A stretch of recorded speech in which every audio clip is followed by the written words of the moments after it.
இந்திய கிரிக்கெட் ரசிகர்களே எல்லாம் ரெடியா இருந்துக்குங்க. ஏன்னா விராட் கோலி, ரோஹித் சர்மா மறுபடியும் ஒண்ணா சேர்ந்து நம்ம பார்க்க போறோம். இந்த மேட்ச் ஒரு டெரிஃபிக் மேட்சா இருக்க போது. வதேராவுல ஒரு 16 வருஷத்துக்கு அப்புறம் முதல் இன்டர்நேஷனல் மேட்ச் நடக்குது. இது ஃபுல்லாவே டிக்கெட் ஹவுஸ் ஃபுல்லுங்க. இப்ப எல்லா டிக்கெட்டும் வித்து தீந்து முடிச்சிருச்சு. இந்த நியூஸ்ல நீங்க சாதாரணமா எடை போட்டுறாதீங்க. பிளாக் கேட்ஸ் வெரி டேஞ்சரான டீம். சீனியர் பிளேயர்லாம் இல்ல அப்படின்னு நினைச்சிட்டு இருக்காதீங்க. எல்லாம் யங் பிளேயர் தான். யங் பிளேயரையும் நீங்க சாதாரணமா எடை போட்டுறாதீங்க. வெரி வெரி டேஞ்சரான டீம். எப்பவுமே பிளாக் கேட்ஸை பொறுத்த வரைக்கும் இந்த மேட்சை பொறுத்த வரைக்கும் விராட் கோலி, ரோஹித் சர்மா எவ்வளவு ரன் அடிப்பாங்க? 2 பேருமே 100 அடிப்பாங்களா? அது மட்டும் இல்லாம இந்த மேட்சோட பிட்ச்லாம் கண்டிஷன் எப்படி இருக்கும்? பிளஸ் மழை வருமா? இல்ல பனிப்பொழிவு எப்படி இருக்கும்? பிளஸ் டாஸ் வின் பண்ற கேப்டன் பவுல் பண்ணலாமா? இல்ல பேட் பண்ணலாமா? ஃபுல் அண்ட் ஃபுல் பார்த்தீங்கன்னா டீட்டெயிலாக இந்த மேட்சை பற்றி ஒரு அனலைஸ் பண்ண போகிறோம். ப்ளஸ் ப்ரிவியூ வீடியோ தான் இதற்கான உங்களுக்கான. இந்த வீடியோ பிடிச்சிதுன்னா லைக் பண்ணி ஷேர் பண்ணி உங்கள் சப்போர்ட்டையும் அதையும் மறக்காமல் கொடுங்க நண்பர்கள். வாங்க தெளிவாக வீடியோ பார்த்தலாம் நண்பர்களே. வணக்கம் நண்பர்களே. 2026 இந்தியா வர்சஸ் நியூசிலாந்து விளையாடக்கூடிய முதல் சீரீஸ் ஜனவரி 11 ஸ்டார்ட் ஆக போகுது. முதல் ஓடிஐ மேட்ச் பார்த்தீங்கன்னா ஜனவரி 11 1:30 மணிக்கு இந்திய நேரப்படி 1:30 மணிக்கு ஸ்டார்ட் ஆகும். இந்த மேட்ச் எங்கே நடக்குதுன்னா வதேரால தான் இந்த மேட்ச் நடக்குது. இந்த மேட்ச் பார்த்தீங்கன்னா நான் ஆரம்பத்திலே சொல்லிட்டேன். ப்ளஸ் இந்த டெரிஃபிக்காக இருக்க போது இந்த மேட்சை பொறுத்த வரைக்கும். ஏன்னா நியூசிலாந்து பொறுத்த வரைக்கும் ஒரு இளம் படை உள்ள வராங்க. ஆனால் இந்தியாவை பொறுத்த வரைக்கும் பார்த்தீங்கன்னா விராட் கோலி அண்ட் ரோஹித் சர்மா மாதிரி ஜாம்பவான்கள் அணிந்த ஒரு அணியா இருக்கிறாங்க. இந்திய அணியை எப்படி அவங்க சமாளிக்க போறாங்கிறத ஒரு பெரிய சவாலா இருக்க போது நியூசிலாந்தை பொறுத்த வரைக்கும். இருந்தாலும் நியூசிலாந்தோட பிளாக் கேட்ஸை என்னைக்கே நம்ம சாதாரணமா எடை போடக்கூடாது. சீனியர் பிளேயர்கள் இல்லாட்டியும் பிளஸ் அவங்க வேற மாதிரி விளையாடக்கூடிய நல்ல ஒரு பிளேயர் தான் எப்பவுமே ஸ்குவாட்ல எடுப்பாங்க. அதனால New Zealand versus India versus New Zealand first ஓடியே சும்மா டெரிஃபிக்கா இருக்க போகுது. ஓகே, இந்த மேட்சோட பிட்ச் ரிப்போர்ட் டீட்டெயிலாக ஒவ்வொன்று பை பார்த்துடலாம். ஃபர்ஸ்ட் ஆஃப் ஆல் பார்த்தீங்கன்னா இந்த மேட்சோட பிட்ச் கண்டிஷன் எப்படி இருக்கும்பா அப்படின்னா வதேராவில் பார்த்தீங்கன்னா 2010 தான் பார்த்தீங்கன்னா கடைசியாக ஒரு இன்டர்நேஷனல் மேட்ச் நடந்தது. அதுக்கப்புறம் இப்போ 16 வருஷத்துக்கு அப்புறம் இந்த மேட்ச் தான் நடக்க போகுது. அப்படிங்கிற பட்சத்தில் இந்த பிட்ச் நல்ல ஒரு ஃப்ரெஷ்ஷான பிட்ச்சு. இந்த பிட்சை பொறுத்த வரைக்கும் நல்ல ஒரு பேட்டிங் பிட்சுன்னு நம்ம சொல்லி ஆகணும். இதற்கு முன்னாடி இங்கே எத்தனை ஓடிஐ மேட்ச் நடந்திருக்காங்க? இதற்கு முன்னாடி இங்கே 10 ஓடிஐ இன்டர்நேஷனல் மேட்ச் நடந்திருக்கு. அதில் பேட்டிங் ஃபர்ஸ்ட் பிடிச்ச டீம் பார்த்தீங்கன்னா 4 மேட்ச் வின் பண்ணியிருக்காங்க. சேஸ் பண்ண டீம் தான் 6 மேட்ச் வின் பண்ணியிருக்காங்க. இந்த வெனியோட ஃபர்ஸ்ட் இன்னிங்ஸ் ஆவரேஜ் ஸ்கோர் என்ன மாதிரி இருந்திருக்குன்னா ஒரு 290, 300 அப்படிங்கிற மாதிரி இருந்திருக்கு ஃபர்ஸ்ட் இன்னிங்ஸோட ஆவரேஜ் ஸ்கோர்.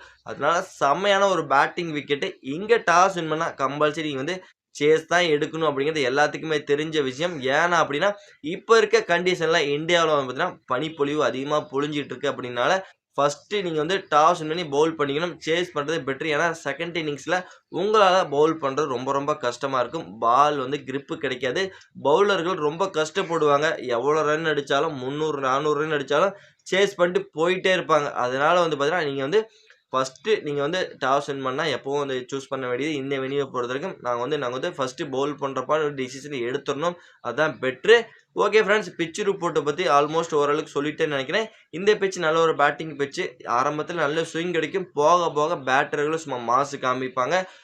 ஓகே, இந்த மேட்சை பொறுத்த வரைக்கும் பனிப்பொழிவு கம்பல்சரி இருக்கும். ப்ளஸ் மழைக்கான வாய்ப்பு சுத்தமாக கிடையவே கிடையாது.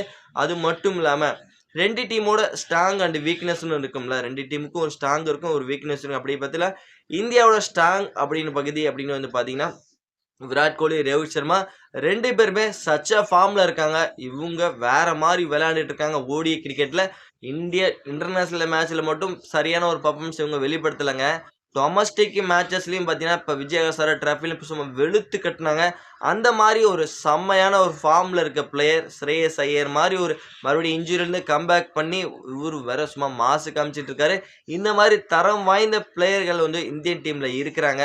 ப்ளஸ் அது மட்டும் இல்லாமல் நம்மளோட ஹோமில் நடக்குது, நம்மளோட கண்டிஷன் எல்லாமே நமக்கு அந்தளவுக்கு அத்துப்படியாக இருக்கும். அதனால இந்தியன் டீமோட பலமே பார்த்தீங்கன்னா இவங்கள தான் நான் சொல்லுவேன். ப்ளஸ் இந்தியன் டீமோட வீக்னஸ்ன்னு ஒன்று இருக்குல்ல, இந்தியன் டீமுக்குன்னு ஒரு வீக்னஸ் இருக்குது. அது நான் ஃபஸ்ட்டு சுப்மன் கில்லை தான் சொல்லுவேன். சுப்மன் கில் பார்த்தீங்கன்னா T20ல தான் பார்த்தீங்கன்னா ஒரு மட்டமான ஒரு பர்ஃபார்மன்ஸ் கொடுத்து ப்ளஸ் அவரோட ஃபார்ம் அவுட்னால பார்த்தீங்கன்னா T20 வேர்ல்டு கப் ஸ்குவாடில் எடுக்காமல் போனாங்க. இப்போ இந்த விஜயஹசாரே டிராஃபியிலும் விளையாண்டாரு. ப்ளஸ் பஞ்சாப் டீமில் அவர் விளையாண்டாரு. மேட்ச் அவர் விளையாண்ட அந்த விஜயஹசாரே டிராஃபியில் மேட்ச்லேயே பார்த்தீங்கன்னா 11 பாலுக்கு 12 ரன் அவுட் முடிச்சு விட்டுட்டாங்க. இந்த மாதிரி ஒரு ஃபார்ம் அவுட்ல இருக்க ஒரு பிளேயரை வச்சுக்கிட்டு இந்தியன் டீம்ல ஓப்பனரை பயன்படுத்தினா நமக்கு ஒரு பேட்ஸ்மேன் லாஸ் ஆகதான் செய்வாரு. அதனால பார்த்தீங்கன்னா, நமக்கு இந்தியன் டீம்ல சுப்மன் கில் மாரி ஒரு அது வேற கேப்டனா வேற இருக்கிறாரு. இதுவே நமக்கு ஒரு பெரிய லாஸா தான் நான் எதிர்பார்க்கிறேன். இதுக்கு இந்தியன் டீமோட வீக்னஸ்ன்னு நான் சொல்றேன். சுப்மன் கில் ஒரு நம்ம இந்தியன் டீமுக்கு ஒரு பெரிய வீக்னஸ். அது மட்டும் இல்லாம ஜஸ்பிரீத் பும்ரா, ஹார்திக் பாண்டியா இல்லாதது இந்தியன் டீமுக்கு இன்னமும் ஒரு பெரிய பின்னடைவை ஏற்படுத்தும் அப்படிங்கிறது என்னோட கருத்தா இருக்கு.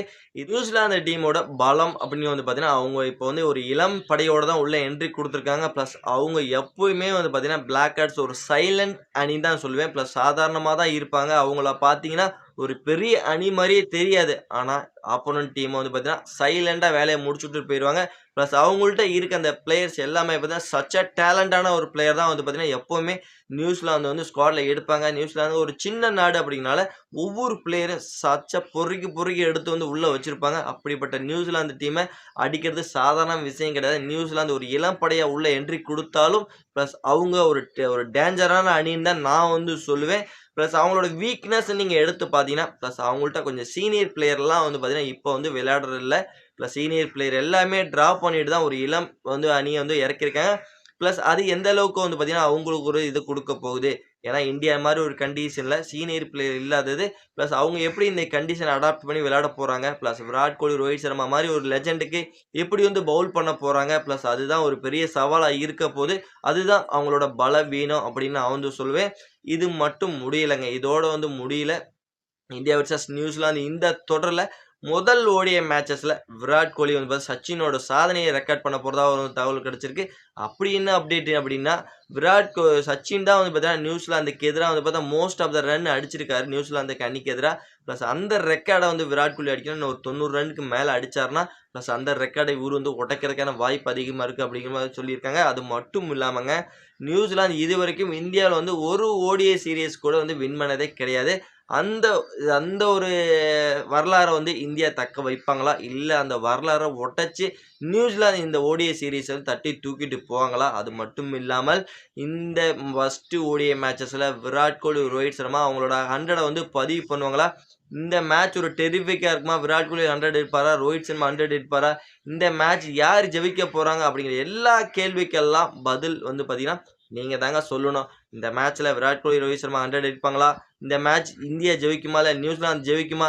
வரலாற நியூசிலாந்து உடைப்பாங்களா? இல்ல வரலாற இந்தியா தக்க வச்சுக்குமா? எல்லா கேள்விக்குமே பதில் நீங்க நம்மளோட கமெண்ட் செக்ஷன்ல மறக்காம பதிவு பண்ணிட்டு, மறக்காம இந்த வீடியோ புடிச்சிருந்ததுனா லைக் பண்ணி, ஷேர் பண்ணி, உங்க சப்போர்ட்டையும் ஆதரவையும் குடுத்தீங்கன்னா ரொம்ப ரொம்ப யூஸ்ஃபுல்லா இருக்கும்னு நினைக்கிறேன். இந்திய கிரிக்கெட் ரசிகர்கள்லாம் சும்மா அசெம்பிள் ஆவுங்க. இந்த 2026 ஜனவரி 11 டிசம்பர் வரைக்கும் நான் ஸ்டாப் இனிமே இந்தியன் டீமுக்கு கிரிக்கெட் மேட்ச் தான். பிளஸ் சும்மா என்ஜாய் பண்ணி பார்க்கலாம். இதுவரைக்கும் காத்திருந்ததெல்லாம் போதும். இனிமேல் எல்லாம் பார்த்தீங்கன்னா, சும்மா என்டர்டெயின்மென்ட்க்கு கொஞ்சம் கூட வந்து பார்த்தீங்கன்னா, அளவே இல்லாம போகப்போது. இந்தியன் டீம் சும்மா மாஸ் காமிக்க போறாங்க. எல்லா ரசிகர்களும் பார்த்தீங்கன்னா, இந்த வீடியோ மறக்காம பாருங்க. ஓகே நண்பர்களே, இந்த வீடியோ உங்களுக்கு புடிச்சிருக்குன்னு நெனைக்கிறேன். மறக்காம வந்து நம்ம வந்து நெக்ஸ்ட் வீடியோ பண்ணலாம். Bye bye friends.